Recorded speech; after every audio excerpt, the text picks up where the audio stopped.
ಈ ಸಾಧನಾ ಸಮಾವೇಶದಲ್ಲಿ ಮುಖ್ಯ ಅತಿಥಿಗಳಾಗಿ ಭಾಗವಹಿಸಿರ್ತಕ್ಕಂಥ ರಾಜ್ಯದ ಉಪಮುಖ್ಯಮಂತ್ರಿಗಳಾದಂಥ ಶ್ರೀ ಡಿ.ಕೆ. ಶಿವಕುಮಾರ್ ಅವರ,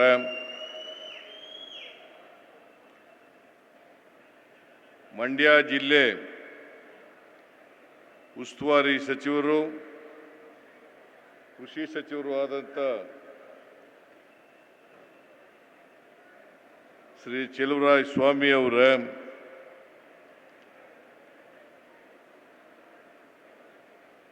ಸಮಾಜ ಕಲ್ಯಾಣ ಇಲಾಖೆ ಸಚಿವರಾದಂಥ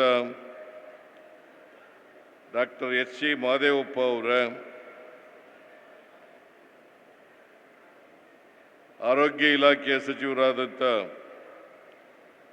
ಶ್ರೀ ದಿನೇಶ್ ಗುಂಡೂರಾವ್ ಅವರ,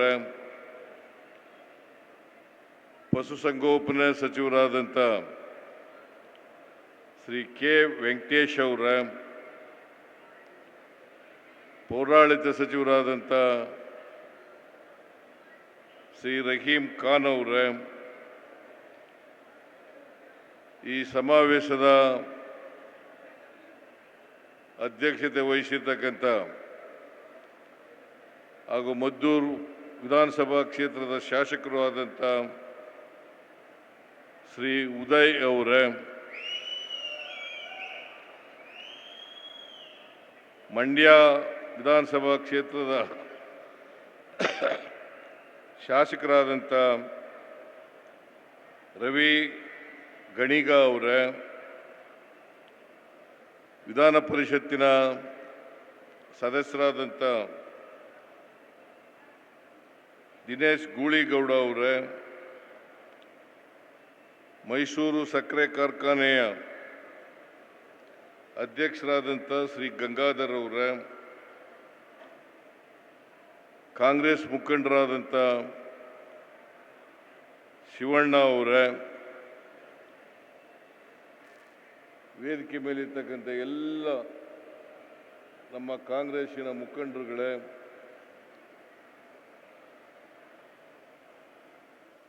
ಎಲ್ಲ ಅಧಿಕಾರಿ ಸ್ನೇಹಿತರೆ, ಇಷ್ಟೊಂದು ಬೃಹತ್ ಸಂಖ್ಯೆಯಲ್ಲಿ ಆಗಮಿಸಿರ್ತಕ್ಕಂಥ ಆತ್ಮೀಯ ಅಣ್ಣ ತಮ್ಮಂದಿರ, ಅಕ್ಕ ತಂಗಿಯರೇ,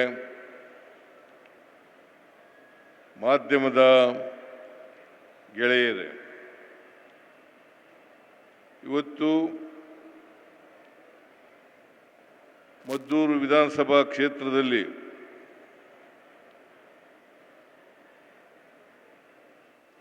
ನಮ್ಮ ಸರ್ಕಾರದ ಸಾಧನಾ ಸಮಾವೇಶವನ್ನು ಮಾಡ್ತಾ ಇದ್ದೇವೆ. ಬಹುಶಃ ಮದ್ದೂರಿನಲ್ಲಿ ಒಂದು ಸರ್ಕಾರಿ ಕಾರ್ಯಕ್ರಮಕ್ಕೆ ಇಷ್ಟೊಂದು ಜನರು ಬಂದಿರತಕ್ಕಂಥದ್ದು ಒಂದು ಐತಿಹಾಸಿಕ ಅಂತೇಳಿ ನಾನು ಈ ಸಂದರ್ಭದಲ್ಲಿ ಹೇಳಲಿಕ್ಕೆ ಬಯಸ್ತಾ ಇದ್ದೇನೆ.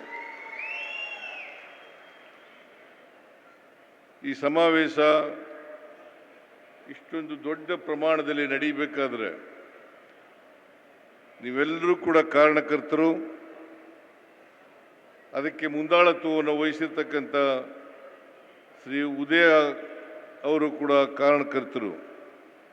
ಹಾಗಾಗಿ ಶ್ರೀ ಉದಯ ಅವರಿಗೆ ಮತ್ತು ನಿಮ್ಮೆಲ್ಲರಿಗೂ ಕೂಡ ಸರ್ಕಾರದ ವತಿಯಿಂದ, ಪಕ್ಷದ ವತಿಯಿಂದ ಹೃತ್ಪೂರ್ವಕ ಅಭಿನಂದನೆಗಳನ್ನು ಸಲ್ಲಿಸಲಿಕ್ಕೆ ಬಯಸ್ತಾ ಇದ್ದೇನೆ. ಮಂಡ್ಯ ಜಿಲ್ಲೆ ಮೊದಲು ಮೈಸೂರು ಜಿಲ್ಲೆಯಲ್ಲಿತ್ತು. ಆಮೇಲೆ 1/7/1939 ಮೈಸೂರಿಂದ ಬೇರ್ಪಟ್ಟು ಮಂಡ್ಯ ಜಿಲ್ಲೆಯಾಗಿ ಉದಯ ಆಯಿತು. ಅಲ್ಲಿಂದ ಈಚೆಗೆ ಮಂಡ್ಯ ಜಿಲ್ಲೆ ತನ್ನದೇ ಆದಂಥ ರೀತಿಯಲ್ಲಿ ಬೆಳವಣಿಗೆಯನ್ನು ಕಂಡಿದೆ. ಮಂಡ್ಯ ಜಿಲ್ಲೆ ಶಿಕ್ಷಣ ಕ್ಷೇತ್ರದಲ್ಲಿ, ರಾಜಕೀಯ ಕ್ಷೇತ್ರದಲ್ಲಿ, ಸಾಹಿತ್ಯ ಕ್ಷೇತ್ರದಲ್ಲಿ, ಕಲೆ, ಕ್ರೀಡೆ, ಚಲನಚಿತ್ರ ರಂಗ, ವಾಣಿಜ್ಯ ಮತ್ತು ವ್ಯವಸಾಯ ಕ್ಷೇತ್ರಗಳನ್ನು ಒಳಗೊಂಡಂತೆ ಇದು ಒಂದು ಅಪರೂಪದ ವಿಶಿಷ್ಟವಾದಂಥ ಜಿಲ್ಲೆ ಅಂತ ಹೇಳಲಿಕ್ಕೆ ಹೆಮ್ಮೆ ಆಗ್ತಾ ಇದೆ ಅಂತಕ್ಕಂಥ ಮಾತುಗಳನ್ನು ಹೇಳಲಿಕ್ಕೆ ಬಯಸ್ತಾ ಇದ್ದೇನೆ.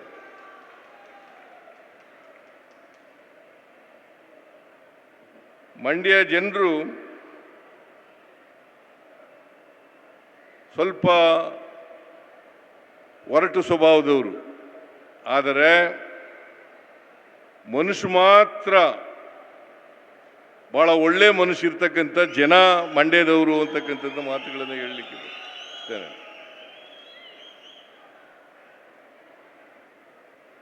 ಏನಾದ್ರು ಉಪಕಾರ ಮಾಡಿದ್ರೆ ಆ ಉಪಕಾರ ಸ್ಮರಣೆ ಇರ್ತಕ್ಕಂಥ ಜನ ಮಂಡ್ಯದವರು ಅಂತಕ್ಕಂಥ ಮಾತುಗಳನ್ನು ಹೇಳಲಿಕ್ಕೆ ಬಯಸ್ತಾ ಇದ್ದೇನೆ. ಇವತ್ತು ಮದ್ದೂರಿನಲ್ಲಿ 1,146 ಕೋಟಿ 72 ಲಕ್ಷ ರೂಪಾಯಿಗಳ ಅಭಿವೃದ್ಧಿ ಕಾರ್ಯಕ್ರಮಗಳಿಗೆ ಚಾಲನೆಯನ್ನು ಕೊಡ್ತಾ ಇದ್ದೇವೆ.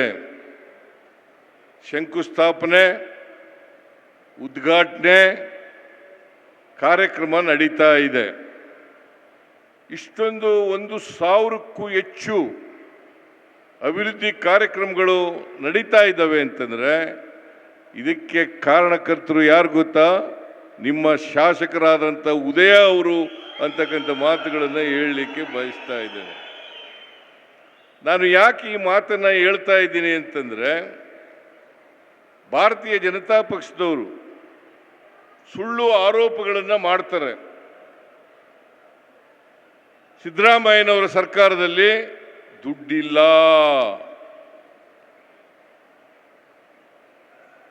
ಸುಳ್ಳು ಅಪವಾದಗಳನ್ನು ಮಾಡ್ತಾರೆ, ಆದರೆ ಅವರು ರಾಜಕೀಯವಾಗಿ ಮಾಡ್ತಾ ಇದ್ದಾರೆ ಹೊರತು ಸತ್ಯವನ್ನು ಜನರಿಗೆ ಹೇಳ್ತಕ್ಕಂಥ ಪ್ರಯತ್ನವನ್ನು ಮಾಡ್ತಾ ಇಲ್ಲ. ದುಡ್ಡಿಲ್ಲ ಅಂತಂದ್ರೆ ಸರ್ಕಾರದಲ್ಲಿ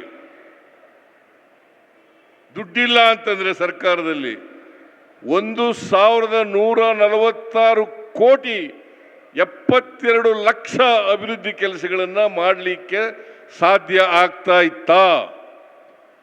ಇದನ್ನು ಅರ್ಥ ಮಾಡ್ಕೋಬೇಕಾಗ್ತದೆ. ಸತ್ಯವನ್ನು ಮರೆಮಾಚಿ ಸುಳ್ಳು ಹೇಳಲಿಕ್ಕೆ ಎಷ್ಟೇ ಪ್ರಯತ್ನವನ್ನು ಮಾಡಿದ್ರು ಕೂಡ, ಆದರೆ ಸತ್ಯ ಸತ್ಯನೇ. ಸತ್ಯವನ್ನು ಯಾವತ್ತೂ ಕೂಡ ಬದಿಗೊತ್ತಲಿಕ್ಕೆ ಸಾಧ್ಯ ಆಗಲ್ಲ. ಆದ್ದರಿಂದ ಇವತ್ತು ಉದಯ MLA ಆಗಿ 2 ವರ್ಷ ಆಯಿತು, 2 ವರ್ಷ ಮೇಲಾಗಿದೆ. ಈ 2 ವರ್ಷದಲ್ಲಿ ಅನೇಕ ಅಭಿವೃದ್ಧಿ ಕೆಲಸಗಳನ್ನು ಮಾಡಲಿಕ್ಕೆ ಪ್ರಯತ್ನವನ್ನು ಮಾಡ್ತಾ ಇದ್ದೀವಿ. ಬರೀ ಕಾವೇರಿ ಅಭಿವೃದ್ಧಿ ನಿಗಮ ಇದೆಯಲ್ಲ, ಕಾವೇರಿ ಅಭಿವೃದ್ಧಿ ನಿಗಮ, ಅದು ಒಂದರಿಂದಲೇ 2 ವರ್ಷದಲ್ಲಿ 565 ಕೋಟಿ ರೂಪಾಯಿಗಳ ಅಭಿವೃದ್ಧಿ ಆಗಿದೆ. ಗ್ಯಾರಂಟಿ ಯೋಜನೆಗಳನ್ನು ಜಾರಿ ಮಾಡಿಬಿಟ್ರು ಸಿದ್ದರಾಮಯ್ಯನವರು, DK ಶಿವಕುಮಾರ್ ಅವರು, ಇವ್ರ ಸರ್ಕಾರ. ಈ ಗ್ಯಾರಂಟಿ ಯೋಜನೆಗಳಿಗೆ ಹಣ ಖರ್ಚು ಮಾಡಲಿಕ್ಕೆ ದುಡ್ಡಿಲ್ಲ, ಅಭಿವೃದ್ಧಿ ಕೆಲಸಗಳಿಗೆ ದುಡ್ಡಿಲ್ಲ ಅಂತೇಳಿ ಬೊಬ್ಬೆ ಹೊಡಿತಾ ಇದ್ದಾರೆ. ಅವರು 4 ವರ್ಷ ಅಧಿಕಾರದಲ್ಲಿದ್ದರು. 4 ವರ್ಷ ಅಧಿಕಾರದಲ್ಲಿದ್ದರು. ಇಲ್ಲಿ JDSನ MLA ಇದ್ರು. 4 ವರ್ಷದಲ್ಲಿ BJP ಸರ್ಕಾರ ಏನು ಮಾಡಿದೆ ಅಂತಕ್ಕಂಥದ್ದು ಸಾಕ್ಷಿ ಇರಬೇಕಲ್ಲ. ಸುಮ್ಮನೆ ಬರೀ ಬಾಯಿನಲ್ಲಿ ಸುಳ್ಳು